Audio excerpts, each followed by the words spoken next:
के चाहिए। ये दुनिया में धन बढ़े मन ना बढ़े के चाहिए। धन बढ़ेला कहीं कामे आवेला जब मन बढ़ जाला। चल्ला तो जूता खाए के पड़ेला। लोग कहेलन मन के बड़ा कंट्रोल करके रखे के चाहिए। मन के दिल दिमाग के इकट्ठा करे के चाहिए। समाज में अगर रहे के बा हुनर बा गुण बा शहूर बा वो अलग बात बा। हुनर भी लोग देखेलन शहूर भी लोग देखेलन, लेकिन संगे संगे जितना हुनर और शहूर के प्रचार ना उससे ज्यादा घमंड के प्रचार होला। 4 लाइन भूमिका में कभी लिखलन कैसे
लड़की से नैना चार भइल प्यार भइल।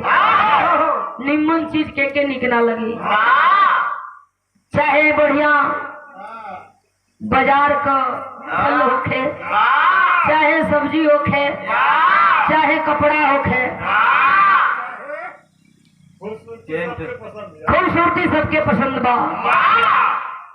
प्यार मोहब्बत एगो धंधा हो गई। प्यार मोहब्बत एगो जिए का आधार भी हो गई। प्यार मोहब्बत तौले ठीक बा जौले कुछ मिलत बा, नहीं तो देश का शिकायत बा, देश का बुराई बा। हम जानीला कि सच्चा मोहब्बत करे वाला, सच्चा प्रेमी, सच्चा प्यार करे वाला वो बाबू चाहे सोना बदनाम हो जाई, बदनाम ना करी।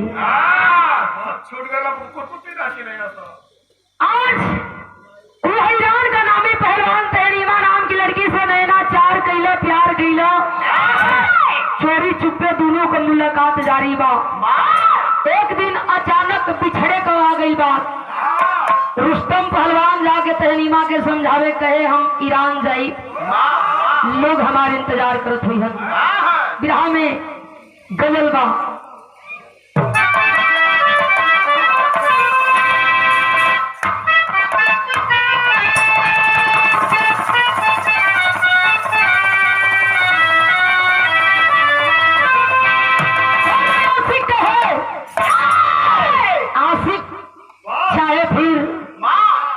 भगवान को भक्ति में लीन तू आशिक हो, चाहे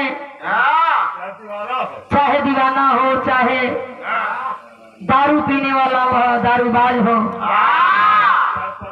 कोनो चीज का अगर नशा हो गई तो वह असली दीवाना बा। जोना चीज के तो के नशा बा फिर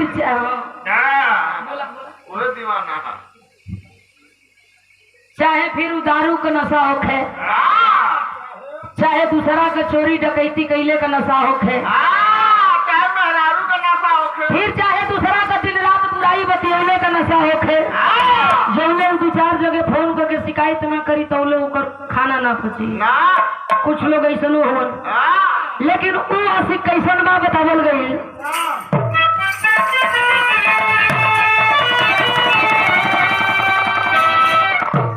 अरे आज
या चाहे कुछ लोग वालियों में है यहाँ तो मेहरारू है, लेकिन मेहरारू के देख के वो कसर मसर हुई कहाँ से आ गई ओ लोगनी खातिर लिखल गई मेहरारू खाली चूल चौका के समान नहीं बढ़े। कुछ लोग कहेलन अबला तेरी यही कहानी, आंचल में दूध आंख में पानी, लेकिन वो अबला जब वीरांगना बन जाले तो कोई के नहीं बख्श सकता। यही लिए लिखल गई अरे नारी नो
क्या करेंगे करिश्मा विधाता जो जवानी करिश्मा किया है।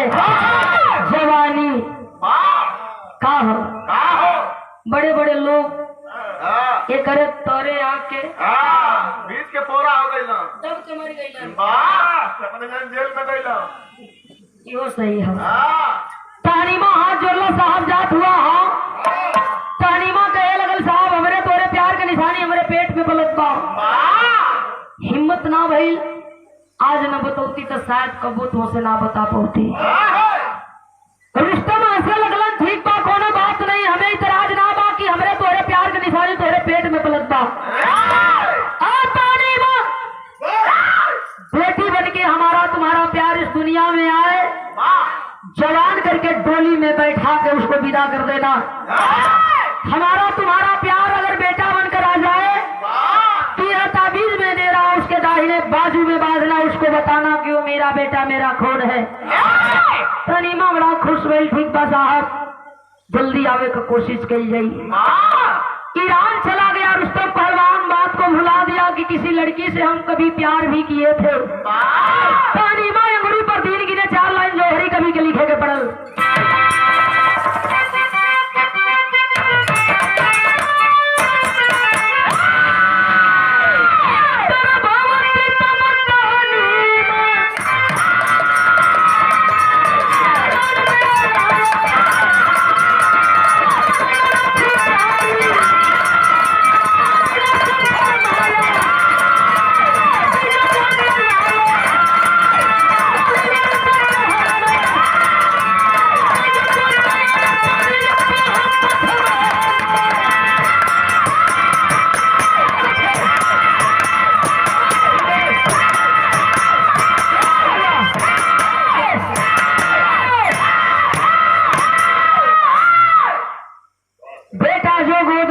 ताबीज बाहा बंधवाना 9वां महीना पूरा हो गई। मालिक का मर्जी तहरीमा के कोख से बेटी जन्म ना लेके बेटा के जन्म हो गई। देखत बा तहरीमा गोद में लेके बेटा के सोचत बा सपना वही बेटा के सहारे सजावे लगल। सोचत बा तहरीमा रुस्तम कले रहल बेटी पैदा हुई डोली बैठा के विदा कर दिया लेकिन बेटा पैदा हो गई। अगर पता चली रुस्तम के बेटा भइल बा तो हमारा बेटा हमसे रुस्तम हमेशा के लिए दूर कर दी। हम ये करे पहले कि वो हमसे मिले उत्तम एगो चिट्ठी वो लिखत बा वही रुस्तम पहलवान के नाम बेटी भइल बा। का लिखले बा गीत लगल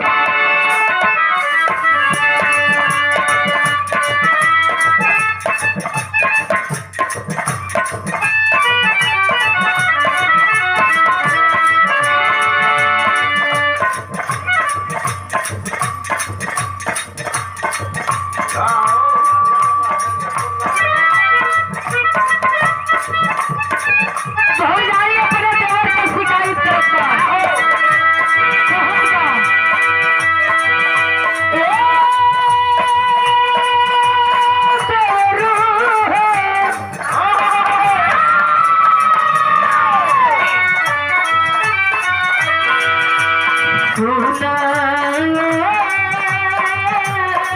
बाबू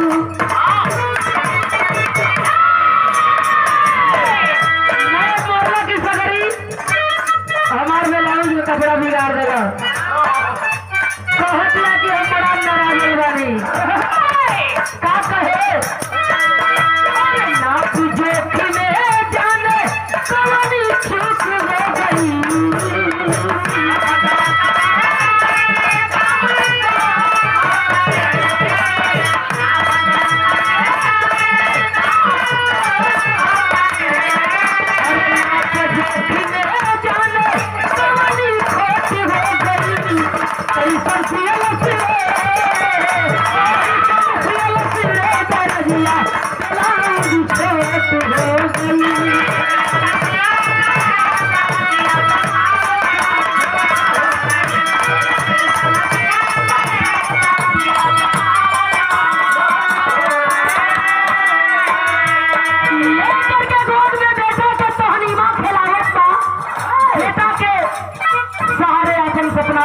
बेटा बड़ होकर के जवान होकर के सयान होकर के हमार सपना साकार करी बेटा के नामी पहलवान बनाई और बेटा हमारे ठाकुर देश का मान सम्मान रखे सोचे का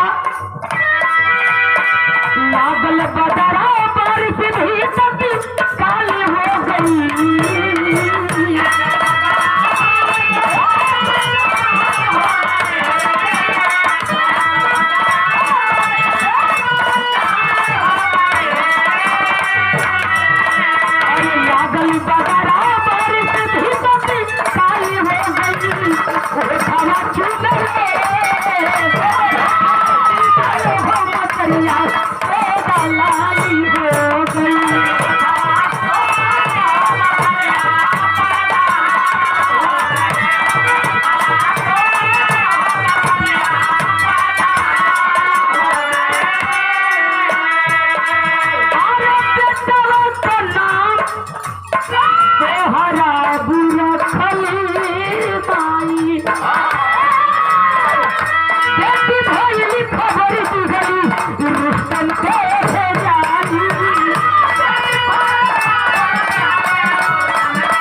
आज के हमारे गार्जियन महोदय बड़े भ्राता श्री रामस्त्र सिपाही जी की ओर से यह पावन पुरस्कार दूसरे बार का पुरस्कार 500 रुपया देकर के सम्मान किया गया। भैया के बोलगी जय हिंद सबके बोलगी प्राण बा मतारी वही बेटवा के पालन पोषण करत बा बेटा दिन रात जवान सियान होत बा धीरे धीरे धीरे धीरे वह तहनीमा का बेटा जिस बेटा का नाम बड़ा प्यार से तहनीमा स्वराब रख ले बा वो स्वराब एक नामी पहलवान टारफल देश में साबित कर गई।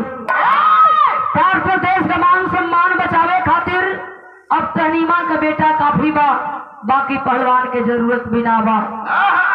एक दिन तहनीमा का बेटा सोहराब अपने बाबू रुस्तम का पता लगावे खातिर अपने माई की चोरी चलल बा ईरान में सोचत बा कि चल करके बाबू का पता लगाई बाबू से मिला भेंट दीदार करब बाबू के लेकर के आई माई हमार देखिए तो माई के बड़ा अपने बेटा के ऊपर नाज हुई। माई हमार सोची कि ओकर बेटा नलायक ना ओकर बेटा लायक बा। माई के दिन बतावे बेटा चलल बाबू कहल जला की बांस की जरी बांस उगेला वीर का बेटा वीर बहादुर बेटा वीर बहादुर पहलवान सोहराब बना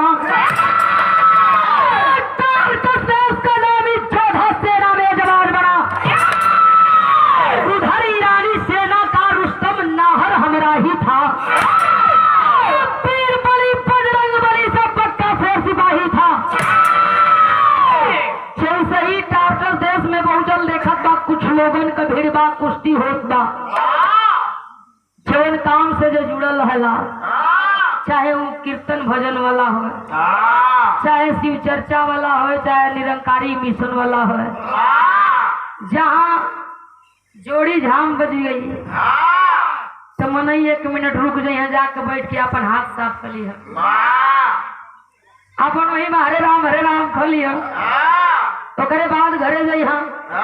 सोहराब भी सोचे लगल कि जब पहलवानी होत बा, कुश्ती होत बा, एगो पहलवान भइले की नाते देखले में का बुराई बा। जा करके अखाड़े के समीप खड़ा भइल, और जब अखाड़े के समीप खड़ा भइल देखत बा एक पहलवान दूसरे पहलवान से लड़त बा। कुश्ती बड़े मजेदार बा, लड़े जो कुश्ती बा रोही ना गई, सोहराबो लड़ल चाहत बा। हम भाव लगल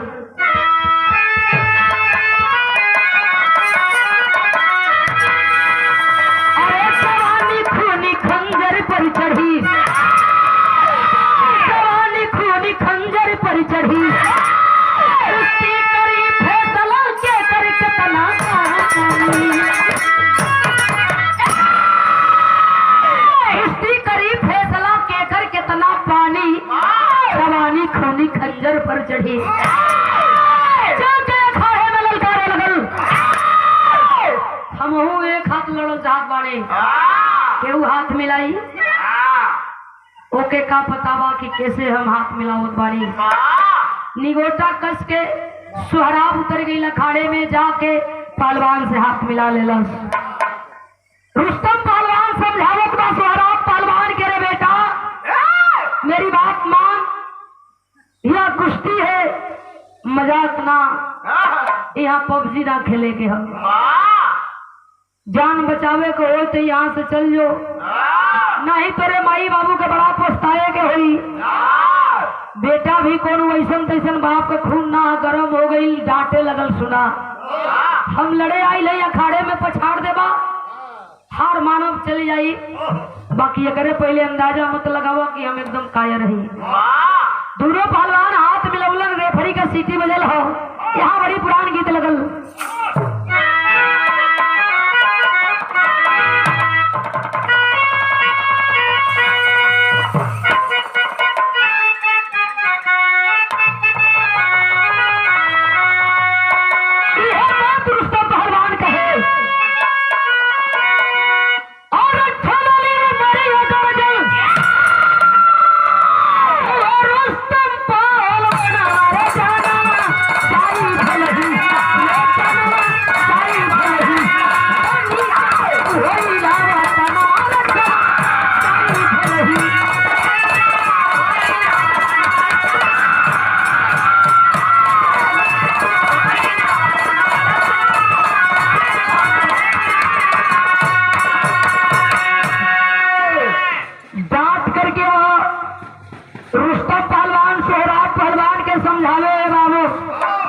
मेरी बात मान, अभी तू लड़का बड़ा, लड़े जोग ना बड़ा।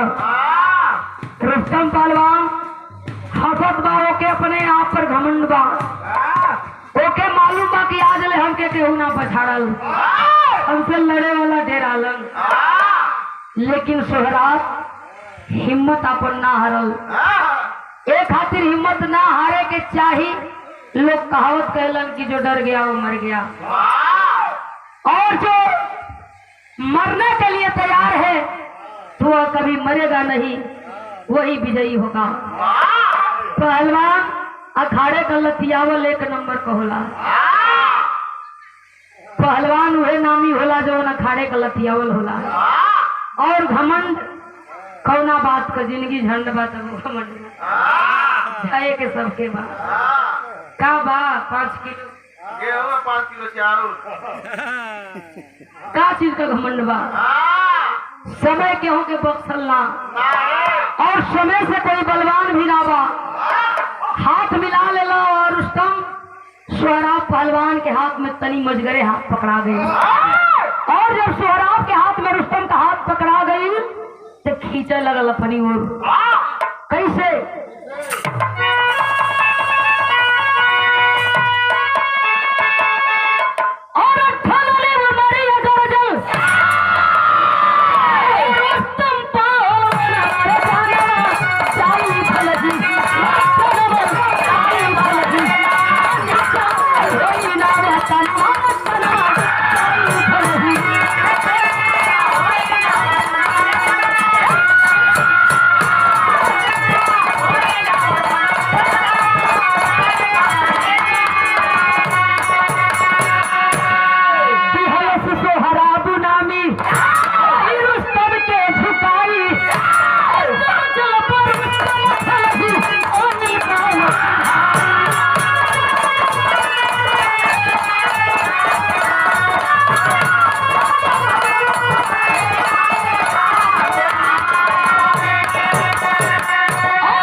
पहलवान का कोई ऐसा पहलवान नहीं जो आज तक मुझे पछाड़ दे। सोहराब जब सुनला हो कि ईरान का नामी पहलवान रुस्तम, तनी सा अवाक हो गई, सोच में डूब गई। पहलवान सोचे लगल कहीं ना कहीं जकरे खोज में हम आइल बनी, हमार बाबू इहे रुस्तम तना ही न हुआ। रुका लड़े से पहले एक बार क्लियर कर ले, पूछ ले, नहीं तो के पता बा कि अखाड़े में के मराई के बची। अगर हमारे हाथे बाबू के कोनो प्रकार का दिक्कत हो गई तो माई माफ ना करी। लिए पूछ लिया जरूरी बा, लड़े में आसानी हुई। पूछे लगल साहब एक बार तनी और नाम बता देता। का ईरान का पहलवान रुस्तम तू ही हुआ? सोहराब हाथ जोड़ के पूछत बा। रुस्तम पहलवान बात सुन के अनसुना कर दिया, बतावल गई।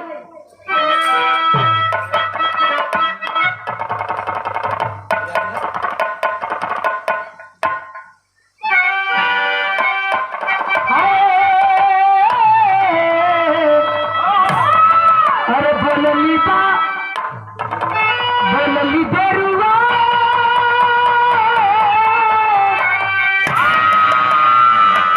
बोलली बेरुआ बुझे पुतवन खबरा बाबू।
अखाड़े में पहलवानी शुरू हुई। एक एक भाला दोनों पहलवान अपने अपने हाथ में ले ले हुए। सोहराब पूछत बा साहब, भालेबाजी की कुश्ती में एक पहलवान को मरना निश्चित होता है, एक पहलवान जरूर मरता है। आज पता ना कौन मरेगा, या आप मरेंगे या हम मरेंगे। मरने से पहले हम एक बात क्लियर कर लेना चाहते हैं कि हमारे बाबू तना न हुआ। ए साहब, लोग कहलन कि हम जेकर बेटा आई ओकर नाम रुस्तम बा, हम जेकर खून बानी ओकर नाम रुस्तम बा, नामी पहलवान ईरान का हूँ। साहब तनी बतावा। सोहराब की बात सुन के रुस्तम अनसुना कर दिला। बाबू मौका का तलाश करत है, रुस्तम मौके की तलाश में है और सोहराब अपने बाबू के बारे में पूछल चाहत बा, क्लियर कर चाहत बा कि बाबू ये हमार सुना न हुआ। सोच में डूबल पहलवानी से दिमाग बट गई। राउंडिंग लिया, दाव को मारा, अखाड़े में चारों खाओ चित गिर गया। सोहराब दौड़ करके आई, सीना पर सवार, हाथ में भाला। सोहराब के सीने में वह रुस्तम पहलवान भाले का प्रहार करने लगा। दौड़ करके 2-4 हो गई, पकड़ के वही रुस्तम पहलवान के अखाड़े से बाहर कैलन। लोग समझावे, अरे महाराज तू तो बड़ा गद्दारी कर देला। वह पहलवान तो अभी पूरी तरह से तैयार भी नहीं था, लड़ने के मूड भी में नहीं था। वह तो पूछ रहा था कि कहीं आप उसका पिता तो नहीं है, और आप मौके का फायदा उठाते हुए उसके सीने में भाले का प्रहार करके ठीक नहीं किया। वो रुस्तम पहलवान जाना चाहता है, खुद को विजयी समझ लिया, हम अखाड़े का विजेता है। घायल सोहराब खड़ा हो गई, कायर बुजदी और रुस्तम पहलवान के डांट के को बात कलश आवे चूतिया गद्दार। तुझे खुद के पहलवानी पर इतना नाज है, इतना घमंड है, तुझे लगता है कि यह धरती वीरों से खाली है। धोखे का वार करने वाला तू पहलवान है, पीठ पीछे वार करने वाला पहलवान है। अरे लड़ना था तो एक बार कह लेता कि मैं लड़ने वाला हूँ, बताता कि पहलवानी कैसे की जाती है। जा रहा है, जाते जाते मेरी आखिरी बात सुन ले। घायल सोहराब रुस्तम पहलवान के को बात कहेगा, कहे बाबू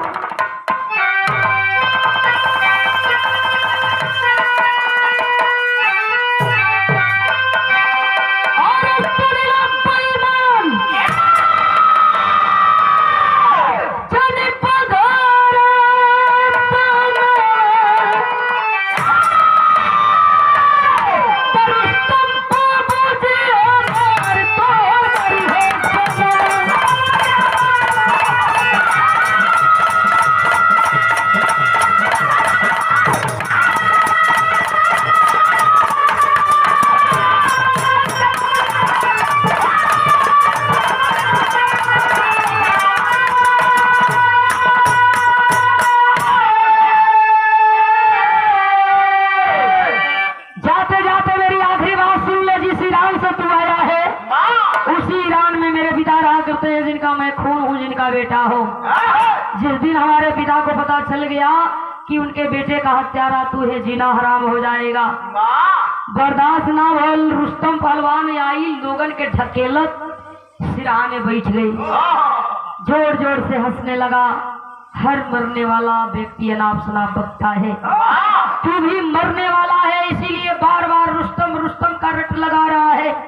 वह रुस्तम कौन है जो ईरान में रहता है?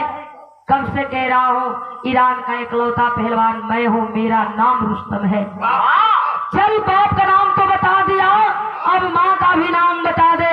घायल सोहराब रुस्तम पहलवान को कहा, रे पहलवान मैं उस माँ का बेटा हूँ जिस माँ को लोग तहनीमा कहते हैं।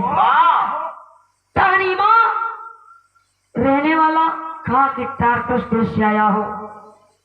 रुस्तम पहलवान अवाक हो गया, सोचने लगा टार्कस देश में तहनीमा का या बेटा।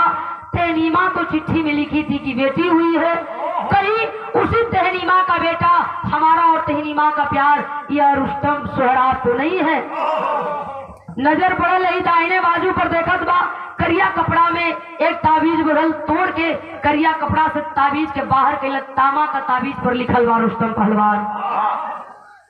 रुस्तम पहलवान रोने लगा, सोचने लगा रुस्तम पहलवान, हम जिसको अखाड़े में मार गिराए वह कोई दुश्मन नहीं, वह कोई दूसरा नहीं, वह मेरा अपना खून, मेरा अपना बेटा है, हमारे और तहनीमा का प्यार है।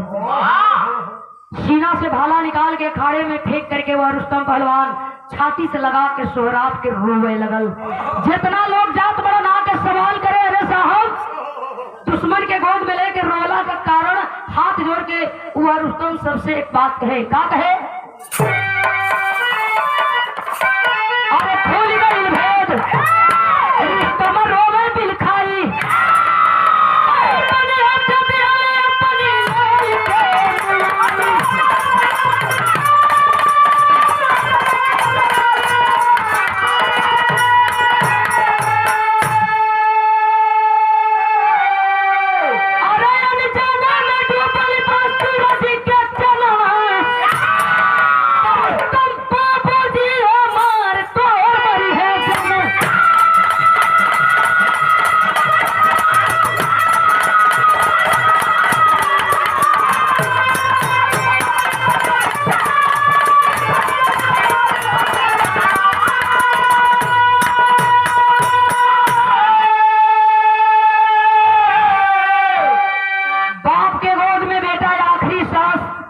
लेने से पहले कहा, बाबू अगर ये बतिया हमारे पहले सुन लेता तो शायद तुम्हारे बेटे तो से दूर ना हो। बच गई कोनो बात ना, मर गई तो वो काम करिया जाके माई से मिल लिया और बता दिया कि वो कर बेटा है दुनिया में ना। गोदी में उठा कर रुस्तम पहलवान बेटा के ले जाई चाहत वन, बेटा के भर्ती करी, इलाज कराई, बेटा बच जाए। लेकिन कहा जाता है वही राम रच राखा, बाप के गोद में ही बेटा जम को तोड़ दिया। डाह करने के बाद वह रुस्तम तैनीमा से मिले बदे टारटस देश आ गईलन। खड़ा हो गईलन जा करके तानीमा के सामने। तानीमा देख के बड़ा खुश बिया, चेहरा पर हंसी बा, मुस्कान बा। साहब बड़ा दिन पर इला तोरे मेरे प्यार का निशानी बेटी भइल हल। बढ़िया परिवार मिल गई, बढ़िया घर वर मिल गई। बियाह कदली अपनी घरे बिटिया बड़ी सुखी बा, संपन्न बा। बात सुन के वह रुस्तम पहलवान रोवे लगलन। मने मने सोचे लगलन कि बाहर तैनीमा चिट्ठी में भी तू लिखी थी कि बेटी हुई है और आज सामने भी झूठ बोल रही है। जा करके तानीमा पूछे लगल साहब बेटी का बात सुन के का खुशी ना भई? का बेटी इतना बोझ बा? रुस्तम कहा नहीं रे पगली, मैं इसलिए नहीं रो रहा हूँ कि हमारे तुम्हारे प्यार का निशानी बेटी हुई थी, बल्कि इसलिए रो रहा हूँ कि हमारे तुम्हारे प्यार का निशानी जो बेटा हुआ था उस बेटा को अपने हाथ से मार के दाह करके आ रहा हूँ। तैनीमा रोवे लगल साहब मजाक मत करा, ए साहब मजाक मत करा साहब। ताबीज दिखाए हुआ रुस्तम पहलवान का ये ताबीज मैं ही दिया था। तैनीमा बेटा हो तो दाहिने बाजू में बांधना। उसी बेटे के दाहिने बाजू में ये ताबीज मिली। तैनीमा रोवे लगल साहब कोने जन्म का बदला लेत हुआ। तैनीमा अपने आप में पछतात बा। चिट्ठिया में साफ लिख देती कि बेटा भाई लेके चल जैतन, भले बेटा कहीं रह जिंदा रह। और रुस्तम सोचे लड़े से पहले पहलवान की एक बात सुन लेती तो शायद हमारा बेटा आज दुनिया में रह। हम कहिला बाबू पछताए क्या होत जब चिड़िया चुग गई खेत, बिना विचारे जो करे सो पाछे पछताए। कुछ लोग जानबूझ के गलती के बार बार रिपीट करी हन, कुछ लोग मजबूर हो गई हन। ए तरीका से रिश्ता बिगड़ेला। कुछ लोग जान के रिश्ता का हलाल करेलन, मदद करेलन। कुछ लोग जानबूझ करके रिश्ता के ना समझल चाहेलन और कुछ लोग समझ के भी ना समझल चाहेलन। यही ये लास्ट भाव में बतावल गई।